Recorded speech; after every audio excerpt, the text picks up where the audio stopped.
नमस्कार। आप सुन रहे हैं द माइथोलॉजी रेडियो और आज के इस पॉडकास्ट में कहानी रामायण के उस पात्र की जिसकी चर्चा सबसे कम होती है। आज बात करेंगे उर्मिला की, लक्ष्मण की पत्नी उर्मिला। अपने जन्म के तुरंत बाद लक्ष्मण तब तक रोते रहे जब तक उन्हें प्रभु श्री राम के बगल में नहीं लिटा दिया गया, और उस दिन के बाद से वो हमेशा प्रभु श्री राम के साथ रहे। लक्ष्मण विश्वामित्र के यज्ञ की रक्षा के लिए भी प्रभु श्री राम के साथ थे और वनवास में भी उनके साथ रहे। उनकी भक्ति ऐसी थी कि उन्होंने अपनी पत्नी को अपने साथ जंगल में ले चलने से भी साफ इनकार कर दिया था। और वहीं लक्ष्मण ने 14 साल तक सोने से भी इनकार कर दिया था ताकि वो दिन रात अपने भाई की सेवा कर सकें। लक्ष्मण की पत्नी उर्मिला अपने पति के पीछे पीछे जंगल में जाना चाहती थी, क्योंकि सीता भी अपने पति प्रभु श्री राम के साथ जंगल में वनवास के लिए गईं। लेकिन लक्ष्मण ने उन्हें ये कहते हुए रोक दिया कि मैं राम और सीता की देखभाल में व्यस्त रहूंगा और आपके लिए समय नहीं होगा।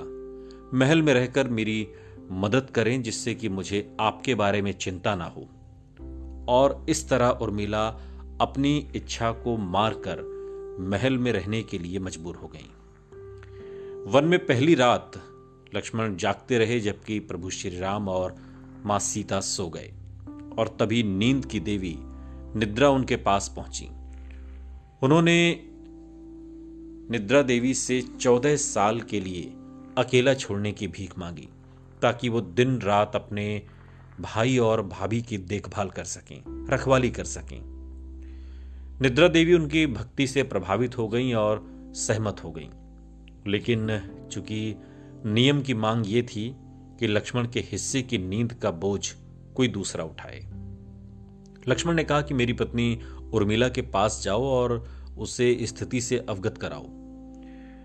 देवी निद्रा उर्मिला के पास गईं। उर्मिला ने सिर झुकाकर उत्तर दिया कि मेरे पति के हिस्से की 14 साल की नींद आप मुझे दे दीजिए ताकि वो बिना किसी थकावट के पूरे समय जाग सकें। और इसके बाद उर्मिला 14 साल तक रात दिन सोती रही जबकि उनके पति प्रभु श्री राम और मां सीता की सेवा में दिन रात जागते रहे। इसका असर रावण के साथ युद्ध पर भी पड़ा। रावण का एक पराक्रमी पुत्र था मेघनाद, जो कि अजेय था। उसे केवल वही आदमी हरा सकता है युद्ध में जो 14 साल तक सोया ना हो, और इस तरह लक्ष्मण उसे मारने में सक्षम थे। उर्मिला की कहानी लोक रामायणों या राम कथाओं से आती है और वाल्मीकि की संस्कृत कथा या तुलसी की अवधि कथा का हिस्सा नहीं है। लेकिन सवाल ये उठता है कि इतनी लंबी नींद के बाद उर्मिला जागी कब? प्रभु श्री राम ने रावण को हराने के बाद मां सीता को बचाया और अयोध्या लौट आए। अब श्री राम के राज्याभिषेक का दिन आ गया।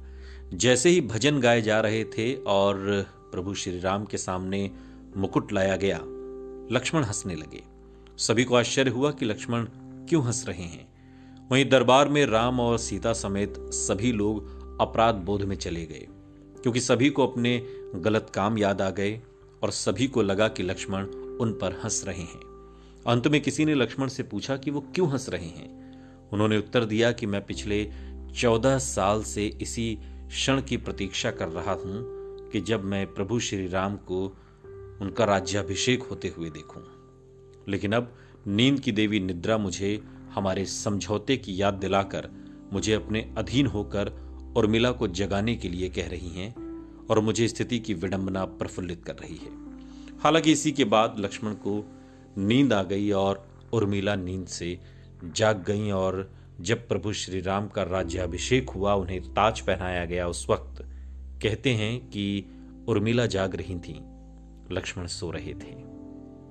सुनते रहिए द माइथोलॉजी रेडियो, सुनता है सारा इंडिया।